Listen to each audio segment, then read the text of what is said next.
national institution, the envy of the world. Well, I've got some bad news for you. It's disappearing. It's being eroded, starved of funds, and then dismantled. It's being taken out of public hands and given to private corporations.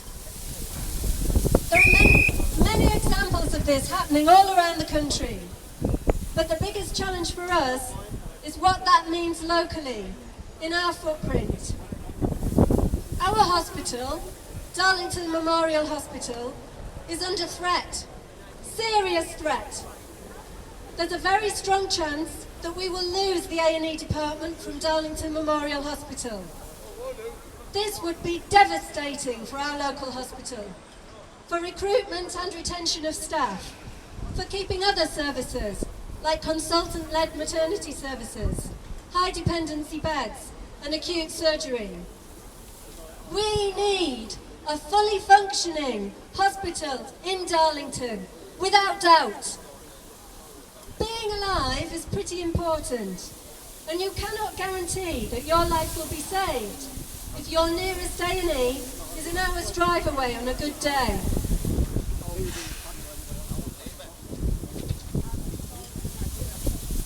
What can we do about that? Well, our first instinct is to fight tooth and nail for our local hospital.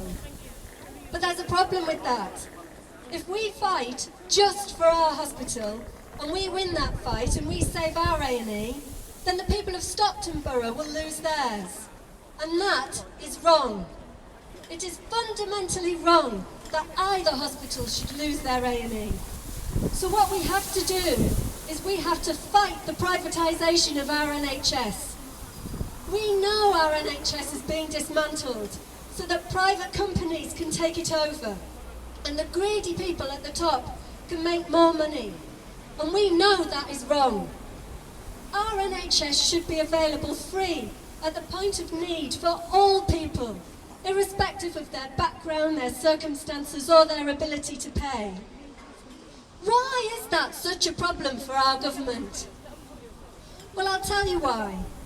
Because this beautiful, compassionate, fair, socialist ideal doesn't fit with the neoliberal capitalist ideology that has spread like a cancer through our country.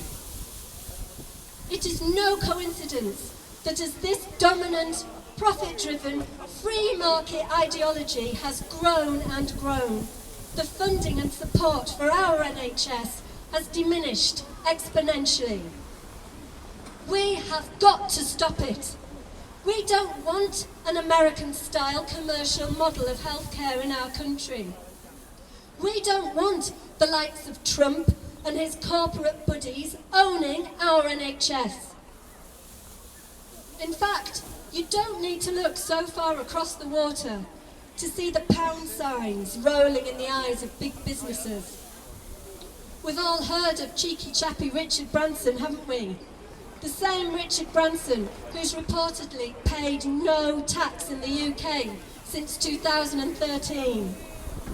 Well, his healthcare company, Virgin Care, has contracts worth hundreds of millions of pounds to run over 230 NHS and social care services.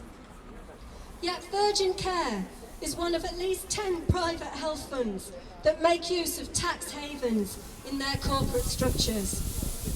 In other words, they are given public money to run our health and social care services, and they don't have to pay any tax.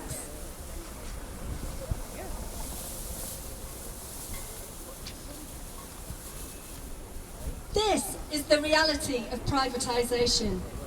Making money for the rich, greedy people at the top. These people have no moral agenda. They have no compassionate agenda. Doing what is right and fair for all doesn't feature in their business plans.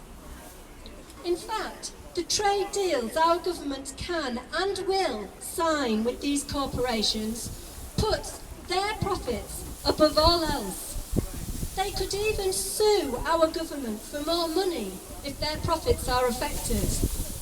Yes, you heard correctly.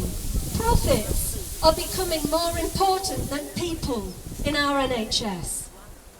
Yet the bittersweet twist in this tale is that if the tax system was fair and the likes of Richard Branson, Boots the chemist and countless other tax avoiders paid their fair share, we'd have no problems publicly funding our NHS. It's just madness. So how do we stop the privatisation of our NHS and save our local hospital? If we are to stand any chance of doing this, we need three things. We need a local authority which stands firm and opposes the STP, the Sustainability and Transformation Plans. We need an MP who speaks out and supports the National Health Service Reinstatement Bill. And we need informed local citizens engaging with the political process, recognising their power and saying no to budget cuts for our essential services, no to the privatisation of our NHS, and no to A&E closures. So I'd like to ask each and every one of you here to do three things and to do them today.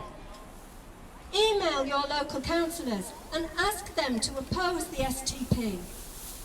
Email Jenny Chapman and urge her to pledge her support for the NHS Reinstatement Bill, which will be debated in Parliament tomorrow. And talk to your family, friends, neighbours and colleagues and urge them to do the same.